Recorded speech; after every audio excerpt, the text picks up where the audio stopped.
नमस्कार दोस्तों, स्वागत है आपका अपने YouTube चैनल रेलवे गुरु में। दोस्तों, आज हम बात करने वाले हैं बांग्लादेश में उभरे हुए संकट के ऊपर, जो कि वहाँ जो प्रोटेस्ट हो रहा है और जिसके कारण वहाँ के प्रधानमंत्री हसीन शेख ने रिजाइन दे करके और जो कि भारत आ गई है और भारत में ही अभी उनको शरण मिला हुआ है। तो इसी के ऊपर आज हम चर्चा करने वाले हैं और इसको विस्तार से जानेंगे। तो वीडियो स्टार्ट करने से पहले अगर आप चैनल पर नए हैं तो प्लीज़ चैनल को सब्सक्राइब कीजिएगा, वीडियो को लाइक कीजिएगा, अपने दोस्तों में भी शेयर कीजिएगा। और यहाँ पर देख लीजिएगा दोस्तों, यहाँ पर एक फ़ोटो दिखाने वाला हूँ। जिस प्रकार से हाल ही के वर्षों में भारत के पड़ोसी राष्ट्रों में राजनीतिक अस्थिरता रही है और इससे चिंताएं बढ़ने लगी है, और चिंताएं बढ़ने में सबसे महत्वपूर्ण चिंता इस बात की है कि कुछ ही समय पूर्व यह जो तस्वीर आप देख रहे हैं यह श्रीलंका से थी। श्रीलंका के अंदर आपने स्विमिंग पूल में प्रधानमंत्री राष्ट्रपति के कार्यालय में घर बैठे हुए लोगों को देखेंगे उनका भी फ़ोटो, जो कि ये अभी कुछ ही वक्त बीता होगा कि राष्ट्रपति कार्यालय के बाहर खड़ी यह जनता जो श्रीलंका की लग रही है, वैसा ही वैसा सेम जो 2022 में हुआ वही श्रीलंका में ईज टू ईज रिपीट हुआ है बांग्लादेश में। सेम इसी तरह से बांग्लादेश के प्रधानमंत्री के बेड पर बैठा हुआ व्यक्ति यहाँ की चेयर्स पर आराम फरमाते हुए प्रदर्शनकारी यहाँ के सामानों को चुरा कर ले जाते हुए यह लोग यह दर्शाते हैं कि किस प्रकार से हमारे पड़ोसी मुल्क में पहले श्रीलंका और उसके बाद अब बांग्लादेश, ठीक ऐसे ही हालात कुछ समय पूर्व हमने पाकिस्तान में देखे थे, जब सेना के खिलाफ जनता ने हमला बोल दिया था। ये सभी हालात जो आप यहाँ देख रहे हैं, सोचिए ये बांग्लादेश की संसद का नज़ारा है, जहाँ प्रदर्शनकारी अंदर घुस के और सांसद होने की फीलिंग ले रहे हैं। यह सब एक बड़े विषय की तरफ ध्यान आकर्षित करते हैं, और वो यह है कि बांग्लादेश में जो घटित हुआ इसके पीछे कौन था, क्योंकि अल्टीमेटली बांग्लादेश की जनता को कोई ना कोई तो मोटिवेट कर ही रहा होगा। एक्सटर्नल फोर्स कौन थी, यह अब आपके दिमाग में एक प्रश्न आ सकता है, सर क्या इंटरनली कोई नहीं कर सकता, या क्या बिल्कुल सही कह रहे हैं इंटरनली भी कोई कर सकता है। और इंटरनली भी दुनिया में बहुत सारी सत्ताएं बदली है, लेकिन बांग्लादेश लंबे समय से इस बात को हिट कर रहा था। दो चीज़ें दुनिया के अंदर साफ थी। कल रात को जो मैंने सेशन जो भी न्यूज़ में आई थी, और उन्होंने बताया कि चाइना का इसमें भला हो ये इंटरफेयर हो सकता है या बांग्लादेश में सत्ता परिवर्तन में। लेकिन शेख हसीना ने मई के महीने में ही अपने द्वारा एक चेतावनी जारी करते हुए कहा था कि किसी सफ़ेद आदमी को मेरे यहाँ होना पसंद नहीं है, और उस पर हमने देखा भी है। और यहाँ पे देखिए कि अमेरिका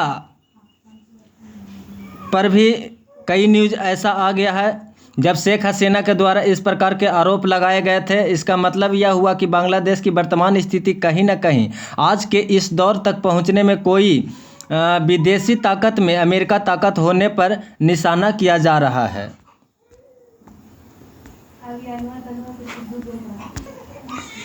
और जैसा कि आप लोग न्यूज़ भी देख रहे हैं कि बांग्लादेश से शेख हसीना निकली हैं, इंडिया पहुंची है। बचकर निकलने के लिए इन्होंने हेलीकॉप्टर का साथ लिया है, और यहाँ पर सेना ने कहा है कि वह अंतरिम सरकार बनाएगी। और सेना की जन की तरफ से बजर उल बाकर उज जमान जो हैं वह इस समय पर अपनी तरफ से अनाउंसमेंट किए थे।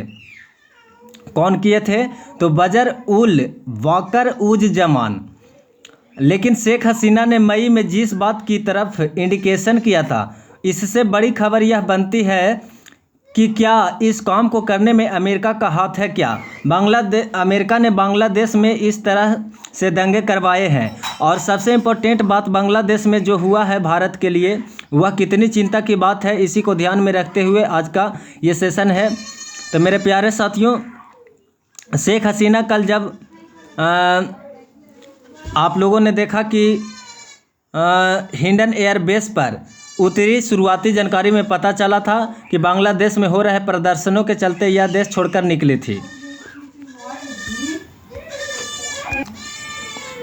क्योंकि सेना के द्वारा यहाँ पर कब्जा कर लिया गया था और जनता को विश्वास दिलाया गया था कि आपके साथ के जो नेता हैं जो जेलों में बंद है उन्हें रिहा कर दिया जाएगा।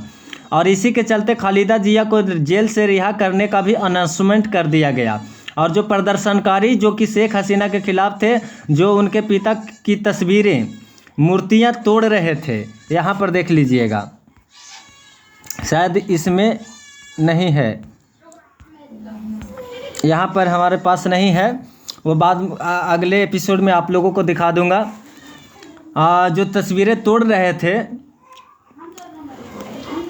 तब अपने आप में कभी बांग्लादेश में नहीं सोची गई होगी, शायद कभी भी प्रधानमंत्री रहते हुए शेख हसीना ने नहीं सोचा होगा कि उनके पिता जो कि राष्ट्रपिता हैं मुजीबुर रहमान, बांग्लादेश के निर्माता, उनको इस तरह से यहाँ के लोग क्रेन से उखाड़ने का प्रयास करेंगे। शेख हसीना के प्रति यह गुस्सा वहाँ की आम जनता में तो नहीं हो सकता। यह लोगों के मन में सवाल है कि संभवतः यह पॉलिटिकली मोटिवेटेड दुर्घटना है। इस पॉलिटिकली मोटिवेटेड दुर्घटना में कहीं ना कहीं विदेशी ताकतों का यह जो चाहते हैं कि शेख हसीना का भारत प्रेम इतना ज़्यादा ना बढ़ जाए जिसके चलते वह चाइना के लिए, वह पाकिस्तान के लिए या वह अमेरिका के लिए मुसीबत बने। संभवतः इस प्रकार के कयास भी लगाए जा रहे हैं कि शेख हसीना को उखाड़ने में, और यह कारण भी बताया जा रहा है कि हो सकता है इसी कारण शेख हसीना भारत पहुंची सबसे पहले शरण लेने के लिए, और यहाँ से आगे वह अन्य देशों में शरण मांग रही है। लेकिन बड़ा प्रश्न कि अगर वह भारत रुक जाती है तो क्या परिणाम होंगे। अगर शेख हसीना इंडिया रुकने का निर्णय लेती है तो क्या भारत बांग्लादेश संबंध खराब हो जाएंगे? क्या अंतर्राष्ट्रीय स्तर पर हमारे सामने बहुत सारी चुनौतियां आ जाएगी? या क्या भारत के साथ में जो अभी मतलब एक तरह से बॉर्डर क्राइसिस चल रहे हैं, फिर चाहे पाकिस्तान का हो चाहे फिर वो चाइना का हो, वैसा ही फ्रंट क्या हम बांग्लादेश में जो वर्तमान में सरकार बनेगी उसके साथ ओपन कर देंगे? तमाम प्रकार की चिंताएं हैं और इसी कारण से भारत सरकार के द्वारा आज सर्वदलीय बैठक बुलाई गई है ताकि सभी को टेबल पर बिठाकर पूछा जाए कि बताइए बांग्लादेश के विषय पर हमें क्या करना चाहिए। इस प्रकार की चर्चाएं चल रही है बांग्लादेश, क्योंकि बांग्लादेश भारत के लिए बहुत महत्वपूर्ण है और क्योंकि बांग्लादेश के कारण ही हम पूर्वोत्तर भारत को लेकर के अपनी तरफ से थोड़े सुरक्षित फील करते हैं। अगर बांग्लादेश में भारत विरोधी गतिविधियां होती है तो यह पूर्वोत्तर के लिए हमें बहुत बड़ी चिंता देगी। इन सभी के बीच में आपके सामने बड़ा सवाल यह बनता है कि ऐसी स्थितियां तुरंत क्यों बनी। इस पर हमने और भी, जैसे कि मैं याद दिला दूं कि शुरुआती में जो भी शुरुआत हुई थी यहाँ पर स्टूडेंट के आरक्षण विरोधी प्रोटेस्ट को लेकर के, तो लेकिन धीरे धीरे सरकार आरक्षण पर तो मान गई कि हम आरक्षण हटा देंगे और आरक्षण हटाकर मात्र 7% पर ही आरक्षण छोड़ा गया। लेकिन उसके बावजूद भी कोर्ट का अपना फैसला बदलने के बावजूद भी यह असल मायने में पुरानी बातें निकल कर आ गई कि आपने सरकार में जो चौथी बार रिपीट करते समय आपने चुनावों की अनदेखी की थी। आपने चुनावों के अंदर अपोजिशन के नेताओं को जेल में डाल दिया था। अपोजिशन चुनाव में उतरा ही नहीं था, इसलिए आप चुनाव जीत गए थे। इसलिए छात्रों ने अपनी तरफ से प्रदर्शन करते हुए सत्तारूढ़ पार्टी को ही उखाड़ फेंकने का निर्णय लिया। परिणाम निकला कि शेख हसीना को फाइनली देश छोड़कर भागना पड़ा, क्योंकि 4 तारीख को के दिन जो प्रोटेस्ट हुए उसमें फिर से लगभग 90 से अधिक लोगों की जान गई और जिसके चलते भारत के द्वारा एडवाइजरी भी जारी की गई थी। ठीक है, शेख हसीना भागती है, सबसे पहले भाग करके वह भारत के अगरतला पहुंचती है और अगरतला से फिर दिल्ली नोएडा पहुंचती है। जब यह पहुंचती है यहाँ पर अपने हिडन एयरबेस पर, जो कि गाजियाबाद में, माफ़ी चाह रहा हूँ, यहाँ पर जब पहुंचती है, यहाँ पहुँच करके NSA अजीत डोभाल साहब इनसे मिलने जाते हैं। डोभाल साहब मिलने जाते हैं और मिलकर के फिर सरकार को रिपोर्ट करते हैं कि हम मिल गए हैं और हम उनके साथ क्या कर सकते हैं। तो इन बारे पर जानकारी साझा की गई। तो दोस्तों इस दौर में भी जो भी अपडेट थे वो हम लगातार आपको आगे देते रहेंगे, और जो भी अपडेट आती है आपको दिखाता रहूँगा और बताता रहूँगा। तो यहाँ मैं समाप्त करता हूँ वीडियो को, क्योंकि वीडियो बहुत ही लंबा हो जाएगा। तो चलिए आगे की अपडेट जैसे ही आती है कुछ नया निकल करके आप लोगों को अपडेट देता हूँ।